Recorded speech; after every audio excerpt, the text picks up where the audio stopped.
Whoopsie doodle, looks like we're back in court with Jason. Who could have seen that coming? Who could have seen that coming? Chris Bouzy back in court. Chris Bouzy and friends back in court. Goodman v. Bouzy. It's back in play. What are you talking about, Jason? I thought that case got dismissed. Bouzy was celebrating it on Twitter, and George's brother posted it all around and everything. How could it be back? Well, people who've been watching, if you watched last week, if you're sponsoring on subscribestar.com or patreon.com/crowdsource the truth, if you're one of the legacy sponsors on odyssey.com, actually legacy sponsors on odyssey.com /@crowdsource the truth, unless you've upgraded to the AR cryptocurrency, there's only like 3 people left on there. So I lost hundreds of sponsors. Major blow.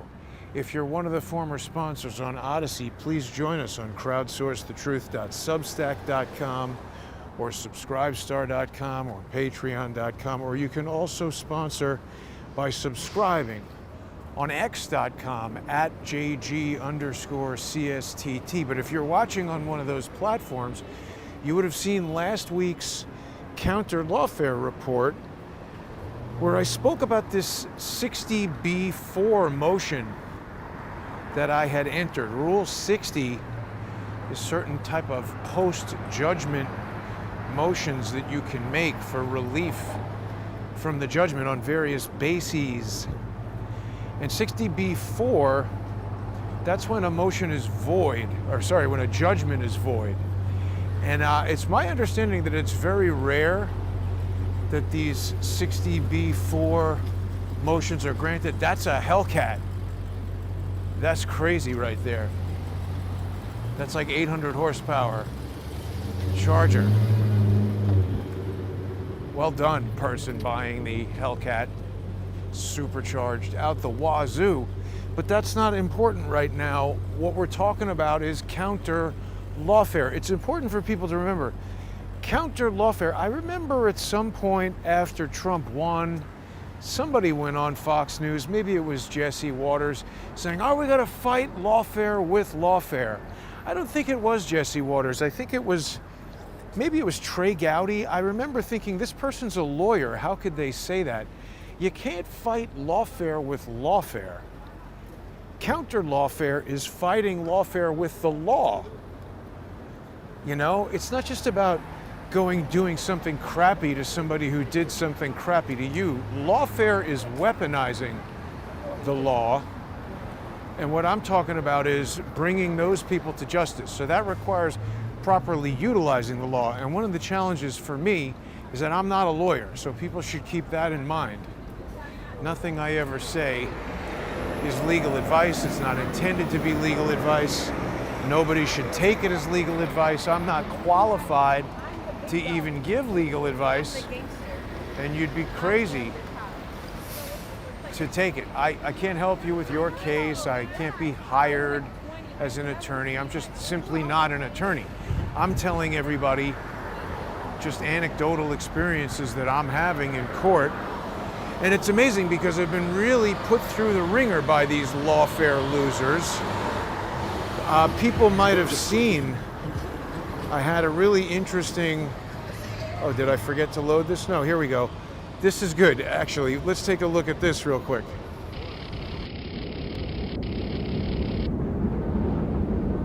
Dear Sir, please see the attached filings. You now have until September 8th, 2025 to remove the offending materials or face unpleasant consequences in court. Sure, it gets a little breezy at night, but the rent is cheap, and he'll never find me here.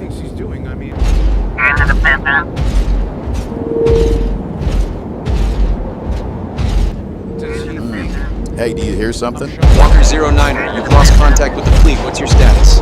We're fine. Everything's fine. We better make this quick.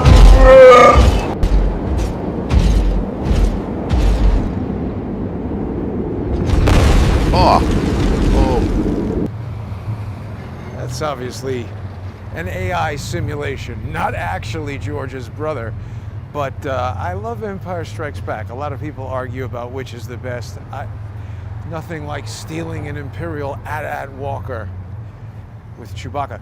But the point is, that comedic video, that satire, was created to mock and criticize George's brother for his abuse of the law.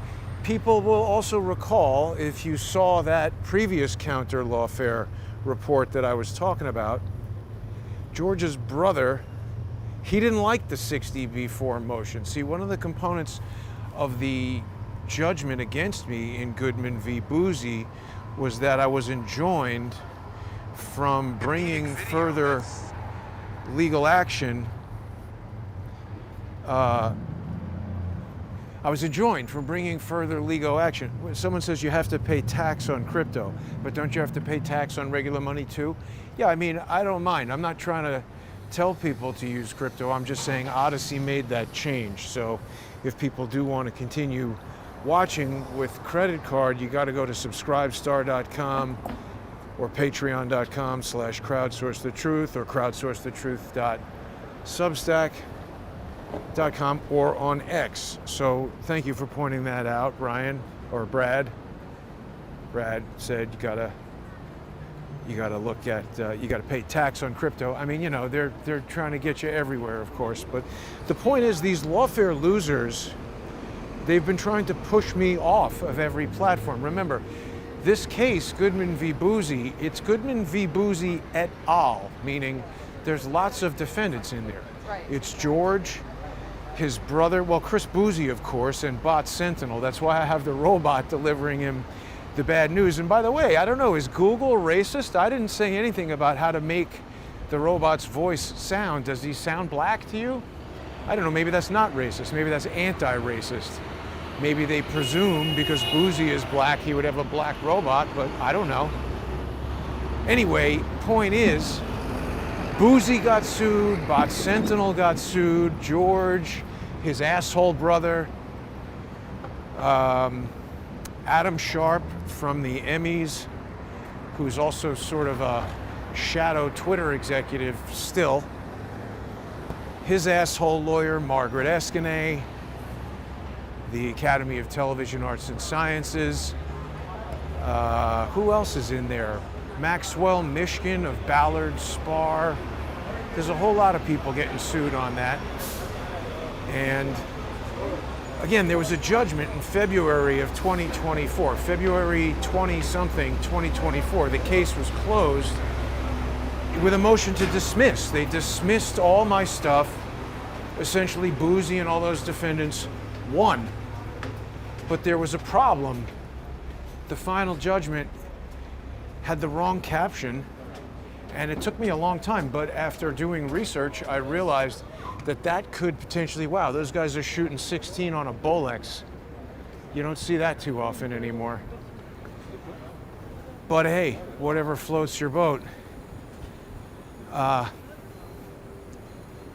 case was dismissed in favor of the defendants, I thought unjustly, but there was not much that I could do until I discovered this caption defect and Rule 58, which says that there has to be a separate document that unambiguously, I don't remember exactly what it says, but people can look that up, Federal Rules of Civil Procedure, Rule 58.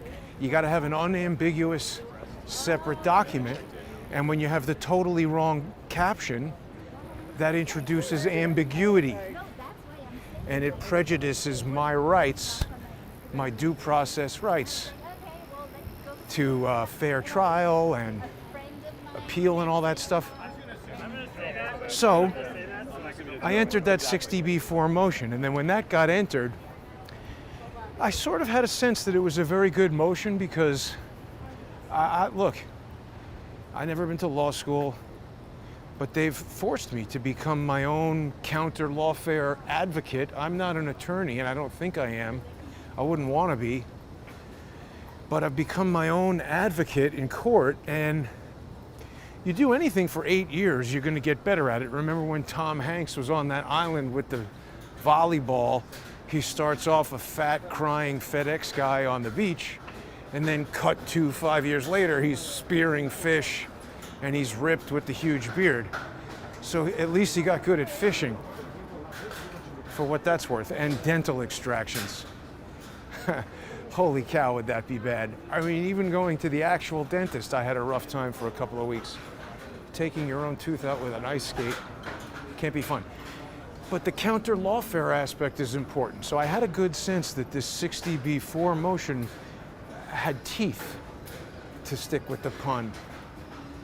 And that remote Arctic planet Hoth incident was a comedic depiction of, you know, George's brother is in there typing away on his RV or wherever the hell he is, pissed off, sending me stupid threats that he's going to file Rule 11 motions if I don't withdraw the filing. Well, of course I'm not going to withdraw the filing. I wouldn't file it if I thought it was frivolous, and I certainly wouldn't file something frivolous in a case where I'd been already enjoined from filing. That's a surefire way to lose and get sanctioned and charged and all that. So it seemed obvious to me that he was flailing, you know, reaching for straws, trying to do whatever he could. I've often used poker analogies in this. That was a sign of weakness at the table to me. I get the sense that George's brother thinks he's a lot smarter than he actually is, and we're going to find out about that pretty soon. But anyway, he had sent me all kinds of email threats, you know. He's resending that safe harbor notification for the Rule 11 sanctions, telling me you have 21 days, you have 20 days. You know, he thinks he's some kind of tough guy. He's a big, stupid bully, sending those emails trying to get me to withdraw this potent motion, and I will not.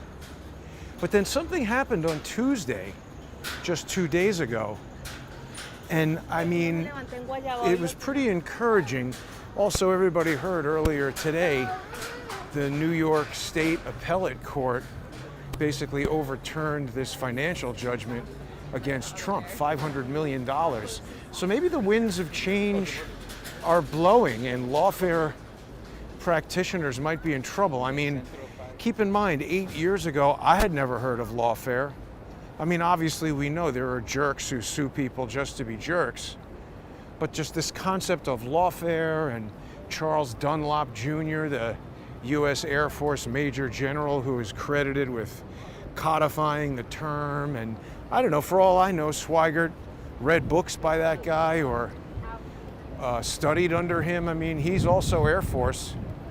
And I have spoken to Charles Dunlop Jr. on the phone. He's a bit of an asshole, in my opinion, and he's written up or written about in Lawfare, the Ben Whitty's nonprofit that we discovered yesterday with Charles. I mean, I think I already knew this, but it was reiterated. They've accepted money, lots of money, in fact, from the Pritzker Military Foundation, I think it's called, an Illinois-based 501c3. And they sent a bunch of that money to that stupid asshole Alexander Vindman. He was paid $300,000, something like that, more than $300,000, during the time that he was, you know, testifying against Trump about the phone call to Zelensky. See, this is all interconnected. This isn't just like, oh, Jason, why are you talking about your lawsuits? That's what the social engineers like Nate the Loser, Nate the Liar, Nate the Lawyer, what's that guy's name? Nate Brody? What a dick. I knew that guy was full of shit. I found out a couple days ago, he lost his case against Bouzy. You know, you remember how cocky he was and what a genius he thought he was? He's another loser who's a lawyer. He thought, oh yeah, we're gonna sue Bouzy, you know, and for saying he's not an actual lawyer, which is hardly as bad as accusing somebody of the heinous crime of rape, and particularly when he had no evidence of it. He knew he was spreading false information. I even warned him that if he didn't stop, I would sue him. And he didn't go and pursue evidence of it. He just said, oh, well, you know, George said it, George's brother gave it to me, so I'll spread it. He didn't even have a premise upon which he could presume it was true. It's not like that model girl was out there saying, oh, me too, and some kind of sealed lawsuit or something, like any piece of relevant evidence. He just did it specifically to destroy my reputation, and he did it while he was destroying my social media accounts to prevent me from being able to broadcast to people and share information about Ben Wittes. Remember, this all came about because I wanted to talk to Ben Wittes about this email and everything to do with Peter Smith, which he sent to Reinhold Niebuhr, that we know is James Comey, who now everybody is saying, hey, James Comey, you better lawyer up, because we've figured out that the FBI was ginning up bullshit with Shane Harris and other losers in the news. And then, of course, Comey sends this thing over to his, what do they call it, his lieutenants at the FBI, like Andrew McCabe and Jim Baker, who's very tied into the whole Twitter thing, hiding Hunter Biden's laptop, right? Remember, he was kicked out of the FBI after he was involved in the United States versus Sussman case, where Sussman is accused of lying to Jim Baker. He's prosecuted for that, but then he's let off. But for whatever reason, Jim Baker leaves the FBI after that and goes to work for Ben Wittes' Lawfare. Isn't that weird? I think that's weird. It's certainly coincidental by definition. Seems like it might rain. Anyway, all these people know each other, and when I'm trying to talk to Ben Wittes about that email, that's when Bouzy shows up. I didn't know Bouzy before December, what was it, 2020? Yeah, December 2020. Just weeks after Joe Biden cheated to win the election. Something that's coming under new scrutiny now. Just today, I think Trump said, let Tina Peters out of jail. I didn't understand why he couldn't just commute the sentence. It was clarified that she's in jail on state court charges. So Trump can't let her out. When did she go to jail? Did she go to jail after Trump won the second time? See, that might be possible, because these lawfare losers, they just don't give up, right? They keep changing this and changing that and coming at you another way. But see, Counterlawfare is going to clap back. And I think, see, Trump is getting good at Counterlawfare as well. Here's that weird foot. So strange. But, you know, Trump now gets his $500 million back, or whatever is going to happen there. It seems like there was some dissenting aspect in that ruling where they're still saying that something was happening with fraud. Yes, James Comey, the Taylor Swift fan. Wasn't that so stupid, Brad? What is he doing, making videos about Taylor Swift? Who was it that said that Taylor Swift was part of some big psyop? Might have been Laura. I think she's right. And that guy, that football guy that she's supposedly dating, he seems suspiciously gay to me. Tish James and Engoron should be prosecuted. I agree.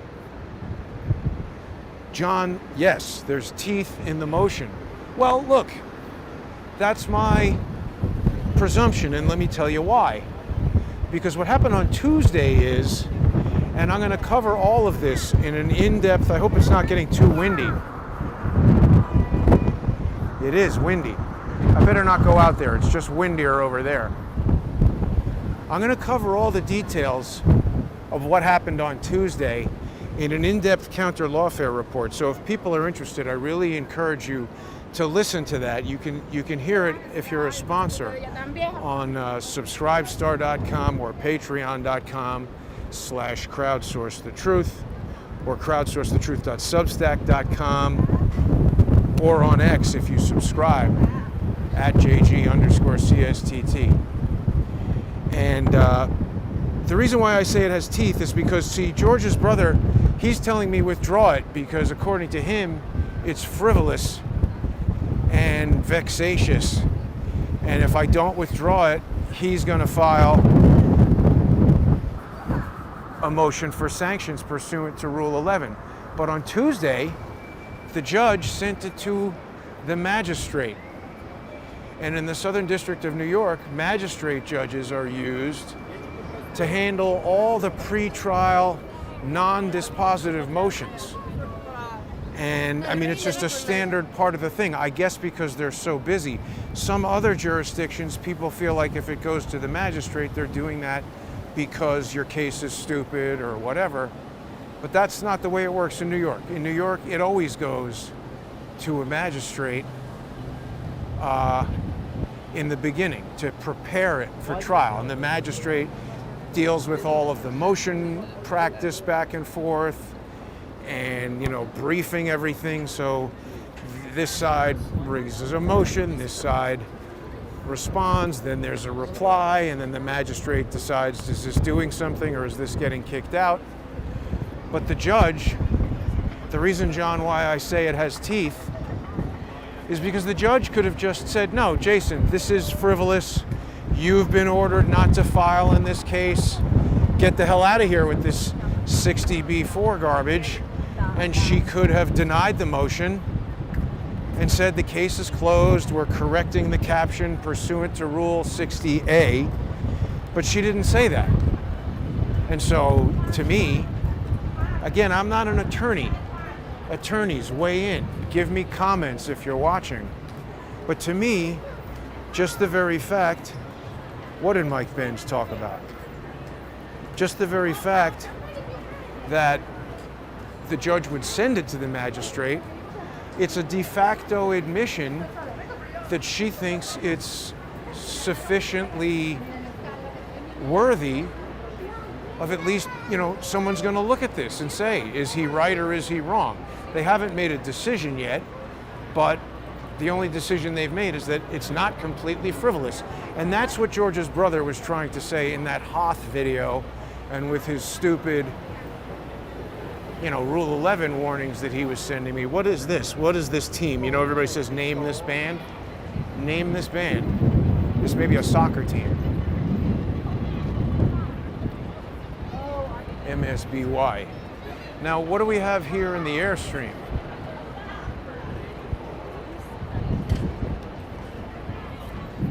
I see these Allied Universal Security people around. I don't know if I trust that. What is Garnier? I think it's hair. Or maybe it's a drink? What is this? It's a stripped out Airstream. Now, look, we don't have movie night over here, but they have more sports events. It's getting windy as I go further to the west side here.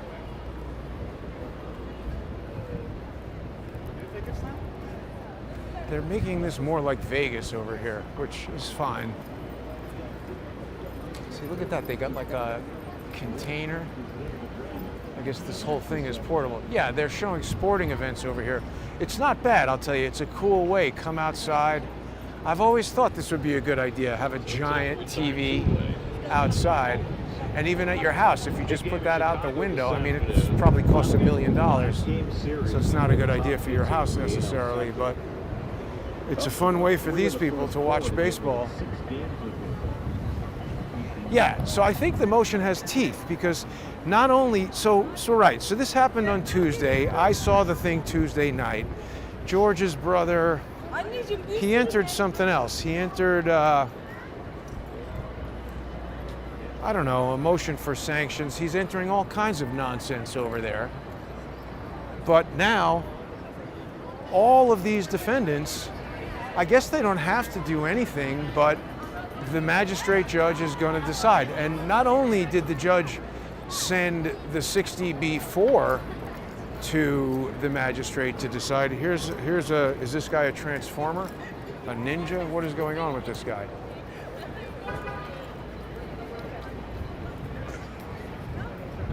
Are you a ninja?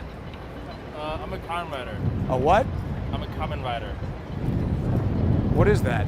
It's like a superhero. That's Okay. I'm a master in there, but You know, when you see a ninja, he's not a ninja. yep. No, Take it easy. That's a ninja joke. I don't think he got it. He's not a ninja.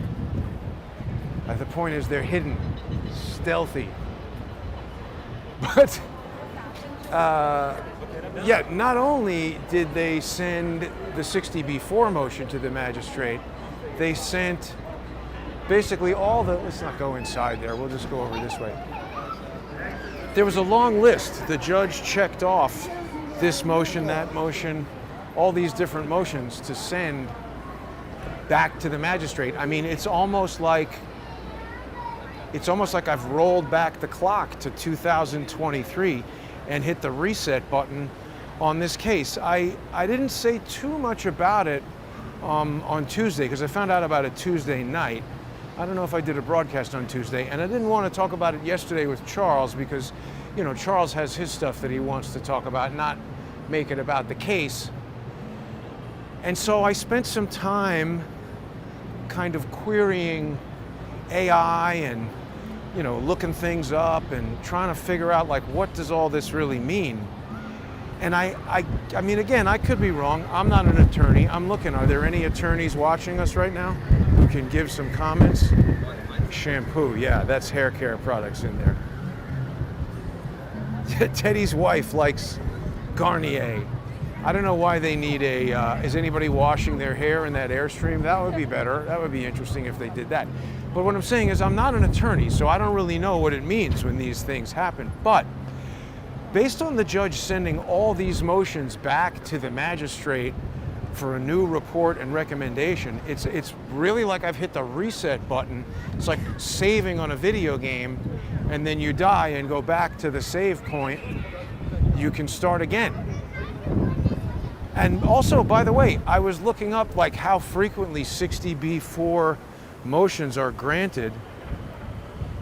Pavers? What's a paver? I was looking up how often they're granted, and the answer is not very often. So I think about this. Back in May or June, I had that amicus filing in American Oversight v. Hegseth, and the judge tried to block it. Remember, that was Boasberg tried to block it from going on the docket. And my 59E motion for reconsideration, basically telling the judge, hey, you've made a legal mistake that you've got to correct, he granted it. And at that time, lawyers were telling me that's unbelievable. Less than 5 or 10% of the time do those things get granted because, first of all, I guess it's rare that the judge makes a mistake. And when they do, on the rare occasion that they do, they don't want to admit it. And who knows how often it happens that a pro se gets a judge to admit, so that's pretty good, I thought. And then now this, 60B4, bringing the case all the way back to filings that were in there 2022, 2023, like December. Some of these are from December 2022 that they're talking about. What do we got going on there? Some kind of big video shoot. It's not those guys with the Bolex. No, it's just a photo shoot. Now we got a sound guy over there. See, look at how many people they have to do. What are they doing? One person.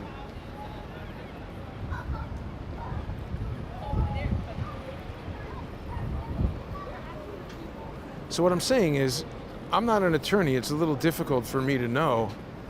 But it seems to me that this is like going to Madison Square Garden to the Knicks game and sinking the three-point shot at halftime and winning a Cadillac. It can be done, but I don't know. How often does that happen? Pretty good shot. But the case is back on, and Bouzy is back in court. Now, some people, I was posting this a little bit the other day, and the whole Nate the liar, Nate the loser, Nate the lawyer came back up. That guy's a social engineer, and I knew that when I was dealing with him. At first I thought he was my friend, and again he was like, oh well, you know, or maybe I contacted him. I think I contacted him thinking, hey, you know, we've got this common enemy here in Bouzy. Maybe there's some way our cases help each other, or information I have or information you have or whatever. This is actually important as I think about this. because I think there's a lot of lawyers in this lawfare network. Now, I don't know too much about Nate Brody. I spoke to him on the phone maybe once or twice. I don't think 3 times. Maybe 3 times. It's not like I spoke to the guy a lot. And I think I was on his show or he was on my show. I don't remember exactly. I think we interacted a little bit, and then he was trying to give me advice for what to do. Like, I think his advice was to, like, withdraw the case, or he wanted me to basically get out of the way. And at the time, I presumed that he wanted that because he was upset that somebody else was suing Bouzy, and just probably presumed that Bouzy doesn't have that much in the way of financial resources, and if he's trying to recover money from him and I'm trying to recover money from him, that reduces his chances. But I don't think so. I think he brought about his whole stupid Bouzy case to help Bouzy, to distract from my case, and probably, you know, hoping that, oh, Jason will think that a lawyer against Bouzy, maybe they wanted me to try to hire Nate to be my lawyer. I don't remember. I think I was already doing it pro se by then. But Nate tried to screw me up, and he had that fat loser, what was that white guy's name? Eric Hunley was hanging around with Nate. That guy's an asshole too. He was always trying to horn in on my show, poach guests, trying to follow me on Twitter. That guy's a dick. Sorry if I'm being rude or gossipy, but I think these guys are all part of this lawfare network, and they're friends with David Freiheit and, you know, Barnes. I had asked Barnes to look at my Emmys case, and he said, sure, send it to me. Never heard a word from those guys. That Emmys case ties in to the Twitter coup, the Twitter files, all this important stuff, and those guys never ever want to talk about it. Now remember, this all, you know, Bouzy didn't have representation in the case until George's brother sent this tweet to Ben Wittes and Nina Jankowicz.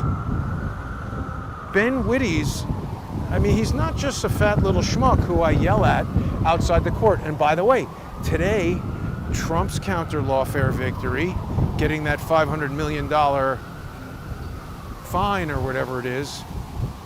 What was that? That $500 million, getting that back. Well, what was that from? That was the Stormy Daniels case. And remember, a lot of people saw me yelling at Norm outside that case. Who else was there? I ran into Norm right after Ben Wittes.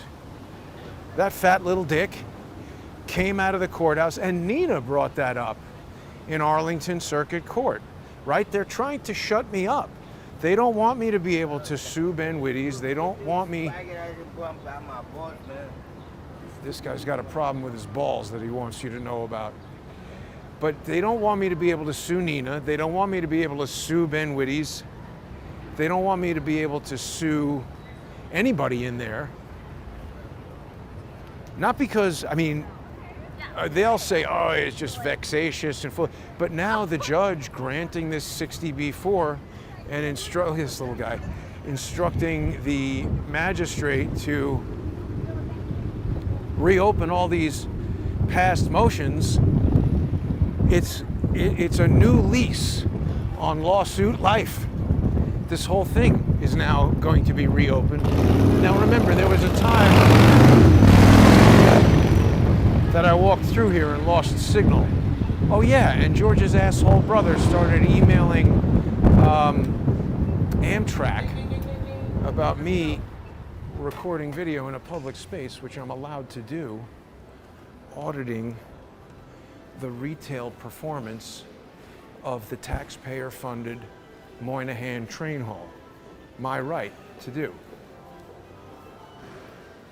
And nobody in here has any presumption of privacy because we're in public. But anyway, he likes to try to find anything at all that he can create some kind of complaint about. That, in part, is why I accused him of sending an email to the Television Academy that resulted in that whole lawsuit. This This is why Adam Sharp and Margaret Eskenayi are involved in Goodman v. Bouzy, because this is an ongoing conspiracy to harass me and get me kicked off the internet and destroy my ability to earn a living. They're all in it. George, his idiot brother, Ben Wittes, Chris Bouzy, Nina Jankowicz, they're all connected to all this stuff.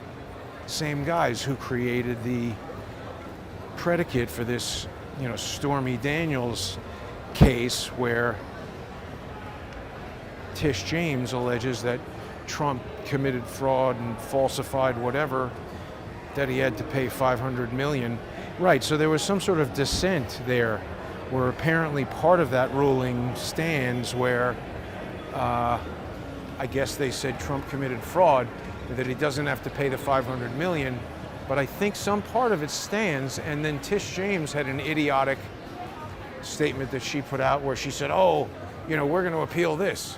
So I don't know, I thought this was the Supreme Court. I don't know, can you still keep appealing forever? I guess, if you're Tish James and don't play by the rules. But you know what? The law of counterlawfare says the more the lawfare assholes monkey around with the fake part, the more it's going to come back and slap them. So I hope Tish James does re-appeal or whatever it is that she's planning to do. And then I hope that Trump can get that last little bit overturned. Because she is a fat pain in the ass. And all these people are lawfare losers. By the way, the judge in Goodman versus the City of New York is a Tish James disciple. She worked for Tish James for 4 years as a civil rights attorney, and now she's violating my civil rights. Jessica Clark, she allowed George's brother to send around letters, religious disparagement, hateful, completely useless content that had nothing to do with the case. He's not in the case, and she didn't even so much as admonish him by warning him, Mr. Swigert, you're a non-party to this case. Stop sending around hateful nonsense and harassing the litigants and the attorneys. So this is all a network, and Nate Brody is part of it, It goes far and wide. When they need to deal with small fries like me, they have idiots like Stephen Biss. Teddy likes the train hall. Well, good. I'm glad I could show that to people. It is better than... You never seen that statue of the pigeon? That's interesting. I walk by that all the time.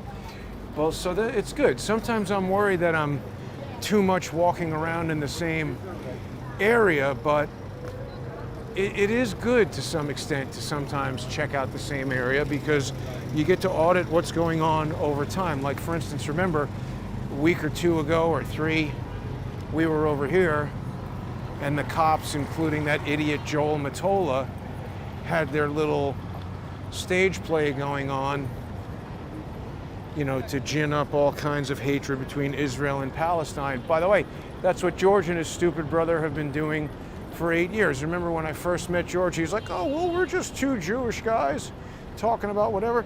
It was obvious to me that George was not. Why did he say that? And then he started that whole idiotic rumor about Mossad doing this and that, and people said, Jason's in Mossad. Ridiculous crap. So George and his brother spread all kinds of Jewish hatred directed at me. I personally think that's pretty bad. And now they're back to being sued. So we're back in court.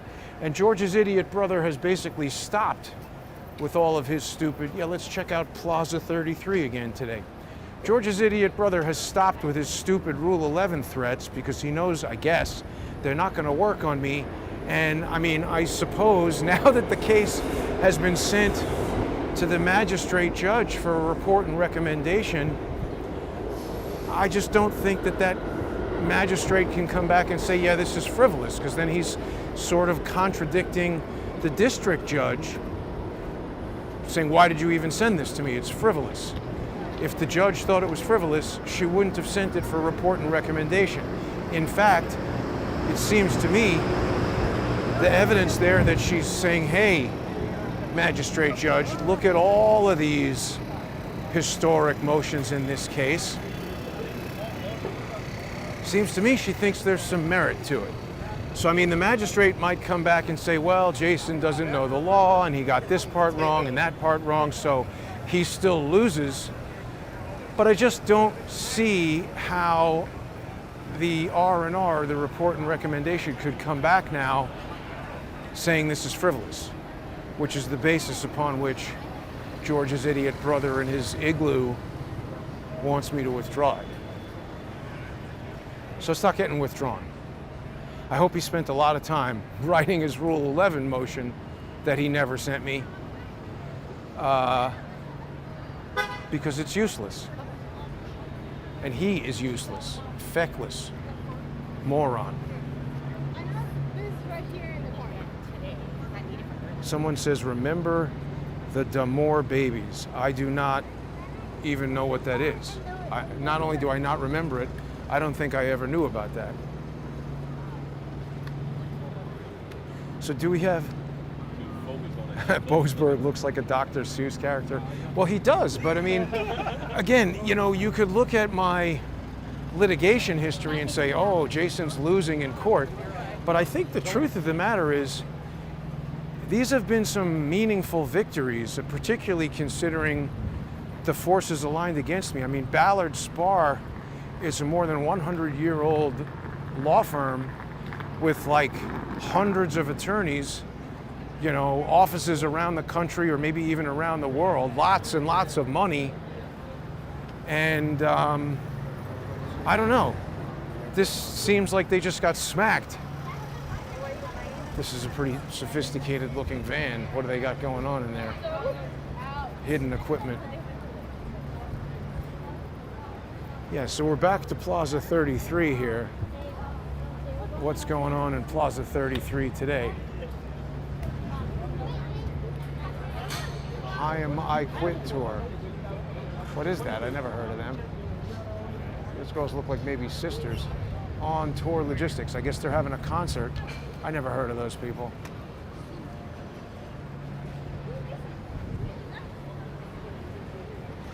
Everybody's enjoying Plaza 33. Oh, did people see this story about what's her name, Greco, not related to Sal? What is the woman's first name? I forget her first name. Renee? I forget her first name.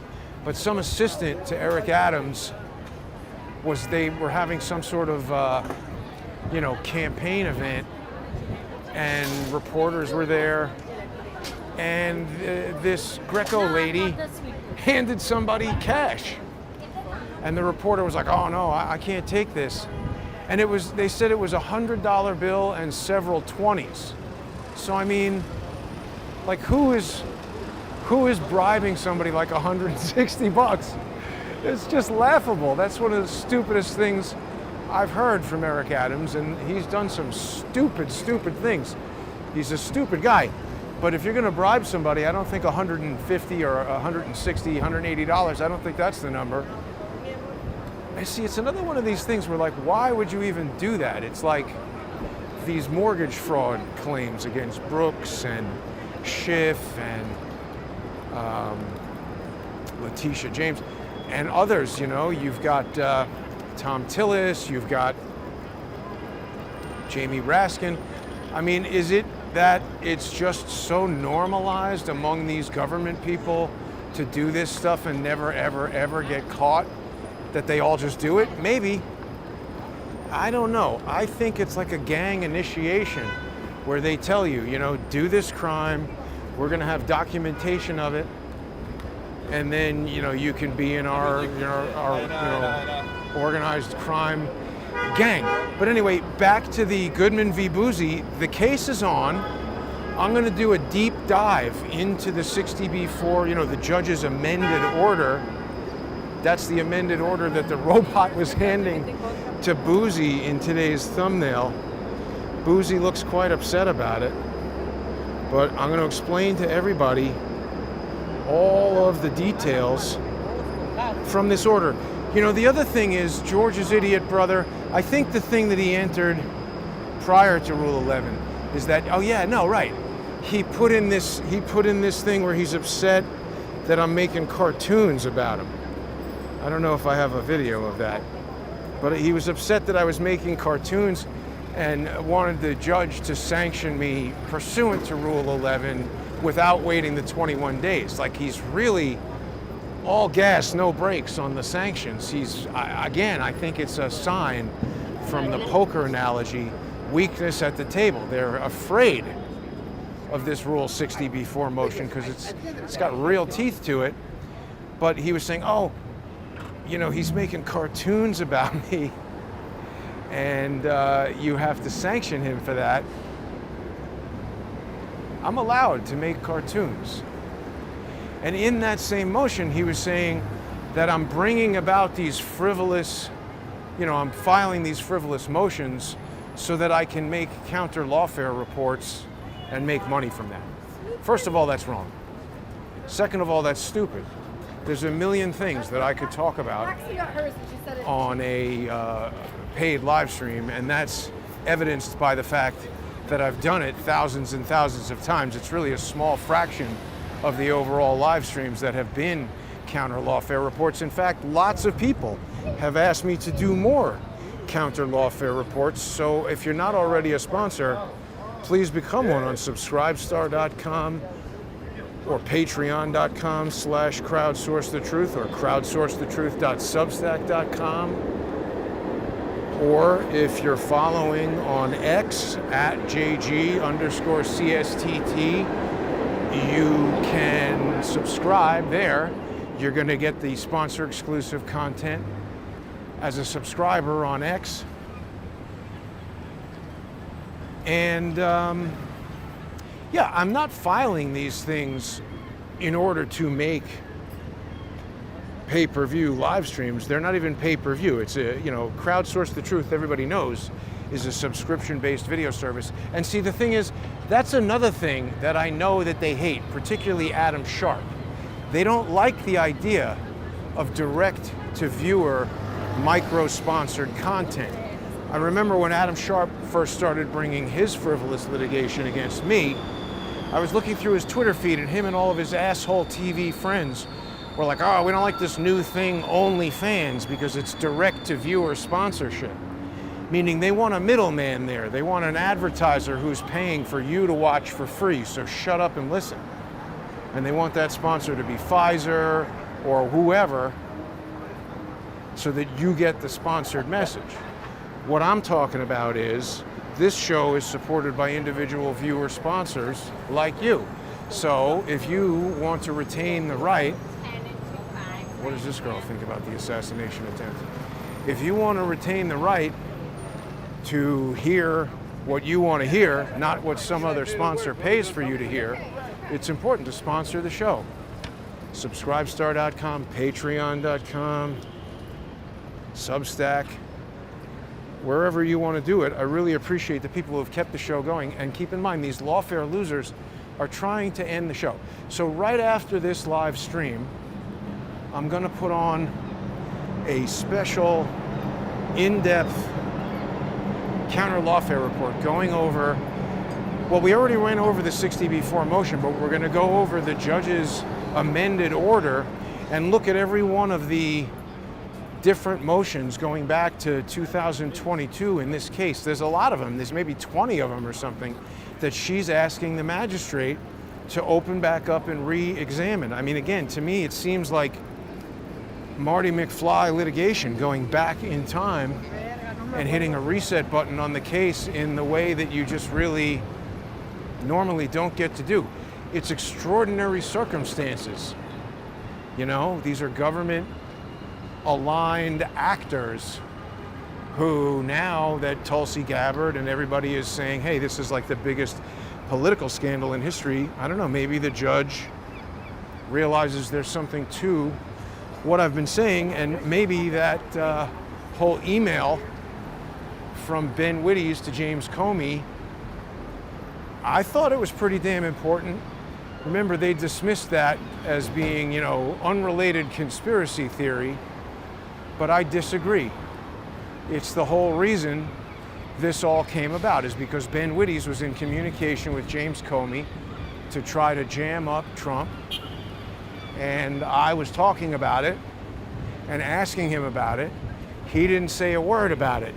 2017, 18, 19, 20, not until December 20th, 2020, after Joe Biden cheated and won. That was when Ben Wittes wanted to talk about it.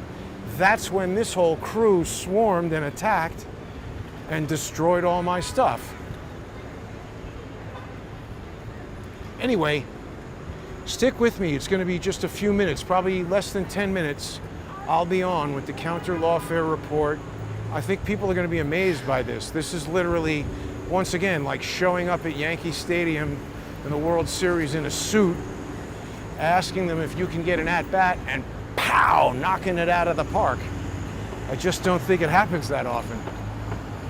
So thanks for tuning in, everybody. Stay with me. I'll be back in a few minutes with the Counterlawfare Report.